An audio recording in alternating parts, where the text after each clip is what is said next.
వదిన, నేను ఈ విషయం మీతో ముందే చెప్పాలనుకున్నాను. నేను మీ చెల్లి పుష్పను పెళ్లి చేసుకుని ఒకేసారి 3 జీవితాల్ని నాశనం చేయలేను అని. అవును వదిన, నేను వేరే అమ్మాయిని ప్రేమించాను.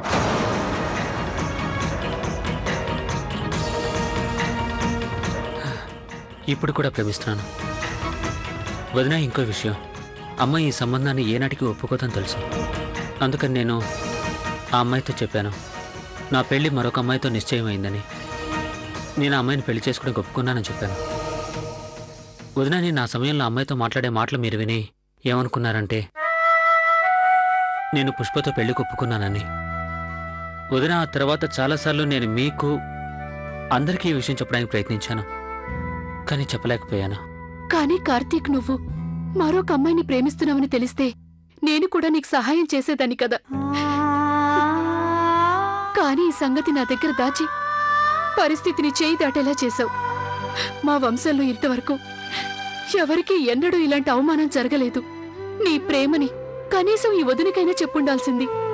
ఒట్టేసి చెప్తున్నా, అసలు పుష్ప గురించి ఎత్తేదాన్నే కాదు. తప్పు నాదే కార్తీక్. కానీ నేను అనుకున్నాను మా మరిది కార్తీక్ మా దగ్గర ఎలాంటి విషయమూ దాచడని. కానీ లేదు, ఇదంతా భ్రమని నిరూపించావు. నేనెప్పుడూ అనుకోలేదు నువ్వు నా మనసు నొప్పిస్తావని. లేదు వదినా, వదినా ప్లీజ్ మీరు ఏడవకండి. వదినా, ఈ ఒక్కసారికి నన్ను క్షమించండి ప్లీజ్. నేను ఇక ముందు మీ మనసు నొప్పించే పని ఎప్పుడు చేయను.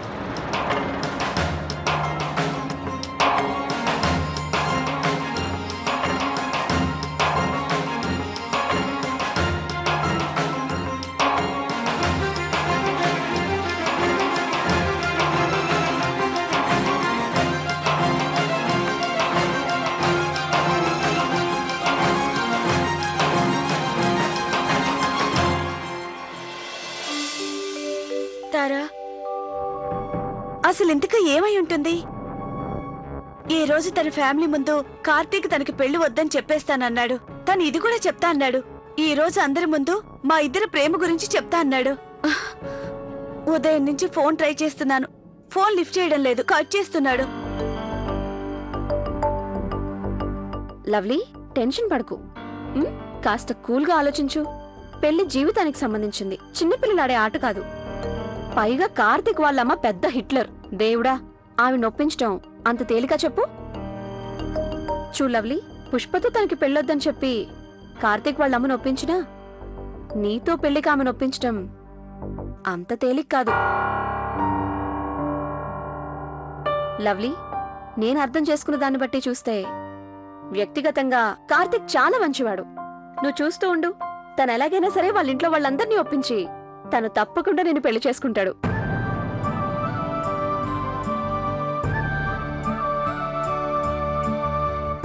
తారా, అలా జరిగితే బాగుంటుంది.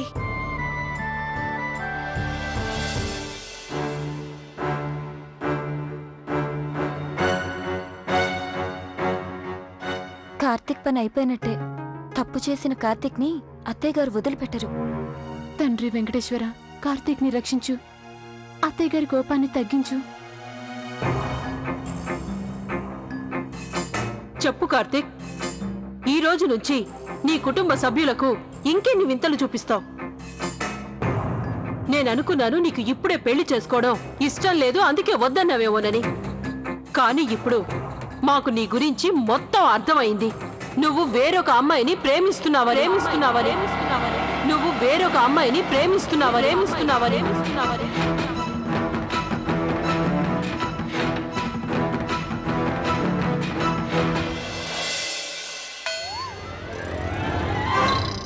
అది నాకు ముందు నుంచే డౌట్ గా ఉంది, కార్తీక్ ఎవరినో ప్రేమిస్తున్నాడని. చెప్పు కార్తీక్, నేనంటుంది నిజమేగా? ఇంకా మౌనంగా ఉన్నావే, జవాబు చెప్పు. నీకు గుర్తుందా, నేను ఆ రోజు చెప్పాను కదా మీనాక్షి అక్క ఎవరో అమ్మాయి గురించి మాట్లాడిందని. బహుశా అది కార్తీక్ గర్ల్ ఫ్రెండ్ గురించి అనుకుంటా. ప్రియా, ఈ విషయాలన్నీ మనం తర్వాత మాట్లాడుకుందాం. చూసావుగా, ఇప్పుడు అమ్మ చాలా కోపంగా ఉంది. Please try to understand. అంటే మన కార్తీక్ గర్ల్ ఫ్రెండ్ కూడా ఉందా? అయితే మనోడు చాలా పెద్ద కిలాడియే.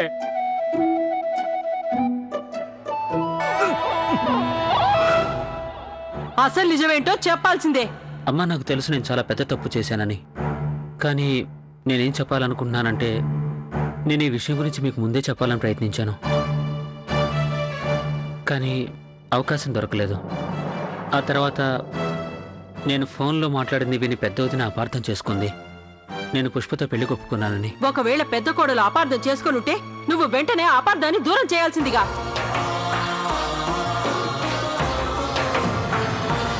చూడండి శ్రీమతి గారు, ముందు మీరు కాస్త కోపాన్ని తగ్గించండి.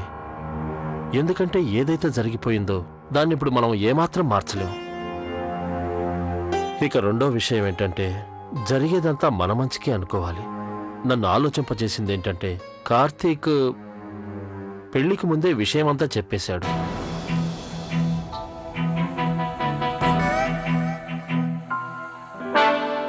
ఒకవేళ తర్వాత తెలుసుంటే పరిస్థితి ఇంకెలా ఉండేదో. ఇక ఇప్పుడు మన సుపుత్రుణ్ణి అడిగి తెలుసుకోండి, ఆ అమ్మాయి ఎక్కడుంటుంది, ఎవరు అని. ఆ అమ్మాయి ఎవరైనా కానీ నాకు ఆ అమ్మాయి గురించి అవసరం లేనేలేదు. అమ్మా, ఇంత పెద్ద నిర్ణయం తీసుకునే ముందు మీరు ఒక్కసారి ఆ అమ్మాయిని కలిసి మాట్లాడి చూడండి. నేను చెప్పానుగా లేదని.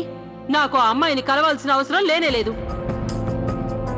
అది అబ్బాయి అంతగా అడుగుతున్నప్పుడు ఒకసారి కలిస్తే వచ్చే నష్టమేంటి మీకు? అవునమ్మగారు, మీరు కార్తీక్కి ఒక అవకాశం ఇవ్వండి ప్లీజ్. అవునత్తయ్య గారు, ఆ పిల్లని కలిసి చూడండి, పోయేదేముంది. అవునండి, ఒకసారి కలవక తప్పదు. అవునమ్మా, ఒకసారి కలిసి చూడండి ప్లీజ్ అమ్మా. అత్తయ్య గారు ప్లీజ్.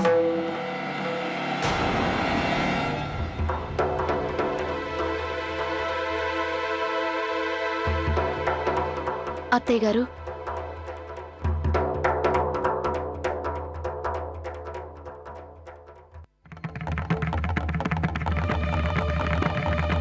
అందరూ సరిగానే చెప్పారు. మీరొకసారి కార్తీక్ ప్రేమించిన అమ్మాయిని కలిసొస్తే బాగుంటుంది.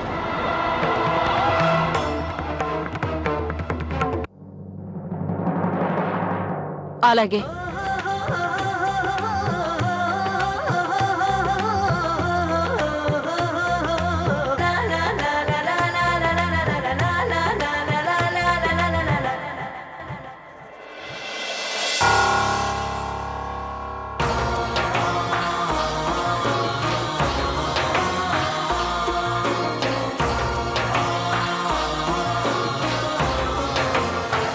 అందరూ కలిసి అమ్మ లవ్లీని కలిసేలా ఒప్పించగలిగారు, కానీ అప్పుడేమవుతుందో, తను అంతగా ద్వేషించే అమ్మాయిని నేను ప్రేమించానని, తననే కలవాల్సి వస్తుందని అమ్మ అనుకుంటే,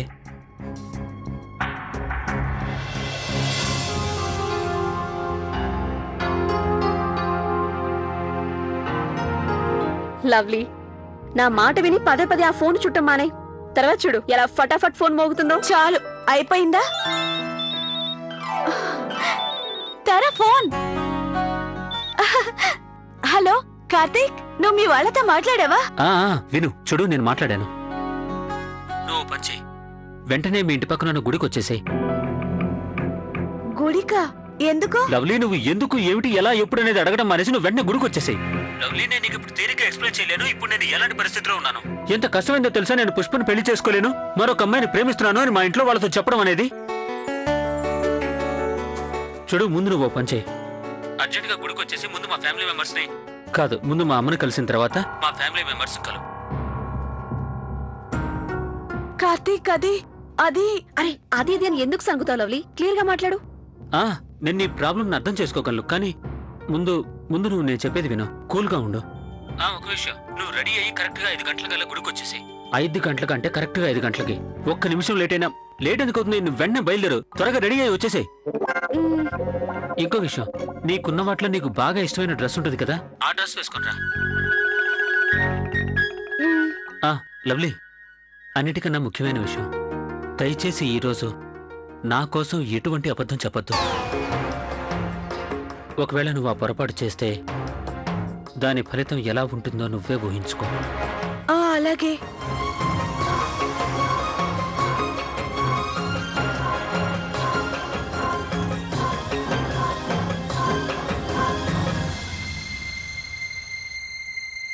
ఏంటి విషయం లవ్లీ? అసలు ఇంతకీ కార్తీక్ ఏమన్నాడు? నువ్వు ఇంతలా నర్వస్ అవుతున్నావు? తారా, కార్తీక్ వాళ్ళ మమ్మీని నన్ను కలిసేందుకు ఒప్పించాడు. నిజమా? ఇది చాలా మంచి వార్త. కానీ లవ్లీ, నువ్వు కార్తీక్ వాళ్ళమ్మని ఎలా ఇంప్రెస్ చేస్తావు? ముందు నుంచే నీ మీద ఆమెకు మంచి అభిప్రాయం లేదు. అవును తారా, ఏమైనా కానీ కార్తీక్ వాళ్ళ అమ్మగారిని ఒప్పించేందుకు ఇదే నాకు చివరి అవకాశం. నాకు తెలుసు తారా, నా తలపై కత్తి వేలాడుతుంది. అయినా నేను కార్తీక్ని చేరుకోవాలంటే ఆ కత్తి కింద నుండి ముందుకెళ్ళక తప్పదు. మన కార్తీక్ ఒక అమ్మాయిని ప్రేమించాడా? ఆ విషయం మనలో ఎవరికీ చెప్పకుండా దాచాడా? మీనాక్షి అక్క, బహుశా ఇది మీకు ముందే తెలుసుంటుందే.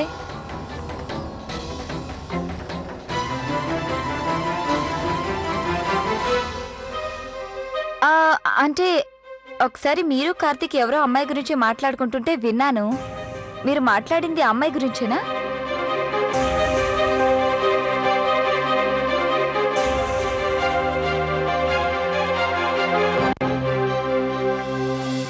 చిన్నమ్మా, నేను చెప్పేది వినండి. అది లేదు గౌరీ, లేదు. నీ వల్ల మా పరువు పోయింది చాలు. మీ చిన్నాన్నగారు ఎంత బాధపడితే అలాంటి నిర్ణయం తీసుకుంటారు? ఒకసారి ఆ నిర్ణయం తీసుకున్నాక నేను మాట్లాడడానికి ఏముండదు. నన్ను వదిలే తల్లి, వదిలే. చిన్నమ్మా, నన్ను నమ్మండి. నిజంగా కార్తీక్ వేరొక అమ్మాయిని ప్రేమిస్తున్నాడనే సంగతి నాకు అస్సలు తెలియదు. అరే వదిలేమన్నానా? ఆయన్ని ఇంకా ఎందుకు నమ్మించాలని చూస్తావు? ఇలా ఎక్కడైనా జరుగుతుందా అసలు? నీ మరిదికి ప్రియురాలు ఉన్న సంగతి వదినకి తెలియకుండా ఉంటుందా? ఒకవేళ నిజంగా నీకు తెలియకుండా ఉండుంటే నువ్వు ఆ ఇంటి పెద్ద కోడలుగా ఉండడం అనవసరం. చిన్నమ్మా, నా వల్ల తప్పు జరిగింది, నిజమే. నన్ను క్షమించండి చిన్నమ్మా.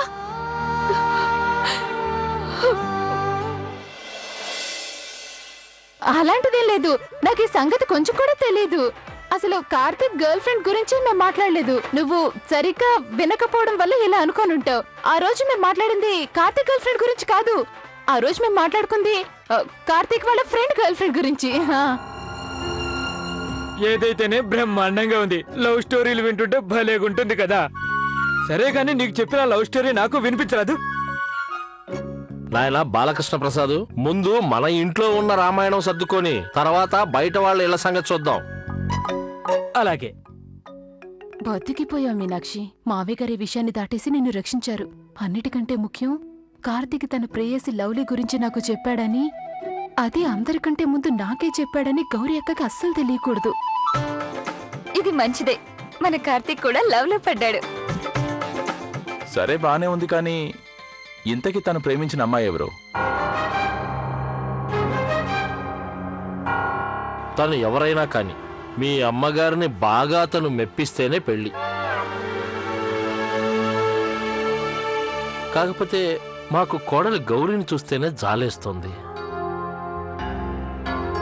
అరే సరే, తను ఇంతకీ ఎక్కడుంది? భోజనం వేళకి ఇక్కడే ఉండాలి కదా. చూడమ్మా మీనాక్షి, వెళ్ళి తను పిలుచుకునిరా, రమ్మని చెప్పు.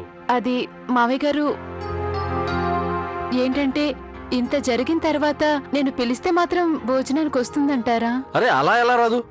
నేనే వెళ్ళి తీసుకొస్తాను. భోజనం మానేస్తున్నా. మావయ్య గారు మీరు కూర్చోండి, నేను వెళ్ళి తీసుకొస్తాను. ప్రియా ఆగు. మావయ్య గారు, ఈ పరిస్థితిలో మనం తన దగ్గరకు వెళ్ళడం బాగోదని నా ఉద్దేశం. కావాలంటే మేము తనతో తర్వాత మాట్లాడి తనకి నచ్చ చెప్తాం. కానీ తల్లి, తను ఇప్పుడున్న స్థితిని బాధని మేము అర్థం చేసుకోగలమమ్మా. ఏ తప్పు చేయకుండానే తను అత్తగారింట్లో అమ్మగారింట్లో చులకనైపోయింది. లేదు, నేనే వెళ్ళి స్వయంగా తనకి నచ్చ చెప్తాను. భోజనానికి తీసుకొస్తాను. ఇప్పుడు బావుందా? విన్నావుగా అందరి మాటలు? నేనప్పుడే చెప్పాను కదా నీకు ఇలాంటి వాటిలో తలదొరచొద్దని. అయినా నువ్వు నా మాట ఒక్కటైనా వింటేగా. ఇప్పుడేమైందో చూడు. ఇంకా మాటలు పడు. ఆ కార్తీక్ ఏమన్నాడో చూసావుగా? నువ్వు చేసిన పొరపాటు వల్ల ఈ వ్యవహారం ఎంతవరకు వచ్చిందన్నాడు. సుబ్బి పెళ్లి ఎంకి చావుకొచ్చిందంటే ఇదే. పుష్ప కార్తీకుల పెళ్లి జరగబోతుందని నువ్వు ఎంతో సంబరపడ్డావు. ఇప్పుడేమైంది? మీ అమ్మగారి వాళ్ళ బాధ ఒక ఎత్తు, మా అమ్మ బాధ మరో ఎత్తు. నేను నిజమే చెప్తున్నానండి. ఒకవేళ కార్తీక్ మరొక అమ్మాయిని ప్రేమిస్తున్నాడని తెలిస్తే సంబంధం గురించి అస్సలు మాట్లాడేదాన్ని కాదు. అంతేకాకుండా అత్తయ్య గారు పడే ఇబ్బందిని చూడలేక ఆవిడ కాస్త సాయంగా ఉంటుందని నేను ఈ సంబంధం మాట్లాడానండి. అంతేకాకుండా పుష్ప తనకి సరిజోడుగా ఉంటుందని భావించి కార్తీక్ సంతోషంగా ఉంటాడని. ఉన్నాడుగా సంతోషంగా కార్తీక్. వాడితో పాటు కుటుంబ సభ్యులంతా చాలా సంతోషంగా ఉన్నారు. అరే వాడి కోసం అమ్మ సంబంధాలు చూస్తున్నప్పుడు మధ్యలో నువ్వు జోక్యం చేసుకోవాల్సిన అవసరం ఏముంది? ఇక నీ ఏడుపులు రాగాలు ఆపు. నిన్ను చూస్తుంటే నాకు కంపరంగా ఉంది. తల్లి గౌరీ, మావయ్య గారు,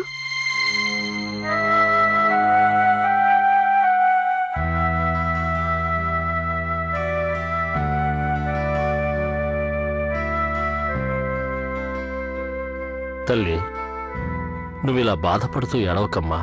మా అందరికీ తెలుసమ్మా, నువ్వు ఏదైతే చేశావో అది మంచిదే చేశావు. అయినా కార్తీక్ ప్రేమించిన సంగతి నీకు తెలియదుగా. ఈ రోజుల్లో పిల్లలు వాళ్ళకి ఏది మంచి అనిపిస్తే అదే చేస్తారు. కార్తీక్ కూడా అలాగే చేశాడు. తల్లి, నేనిది చెప్పటానికే వచ్చాను. నువ్వు ఎలాంటి తప్పు చేయలేదమ్మా. ఇంట్లో వాళ్ళు కూడా నిన్ను ఎవరూ తప్పుపట్టడం లేదు. చూడు పెదబాబు, తను ఈ ఇంటి కోడలు.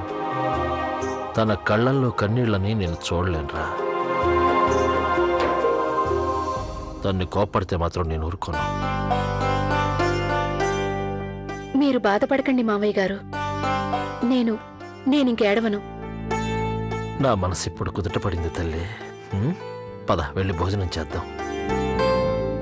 లేదంటే నీకు తెలుసు కదా మీ అత్తయ్య గారు ఎంతగా ఇదవుతారు.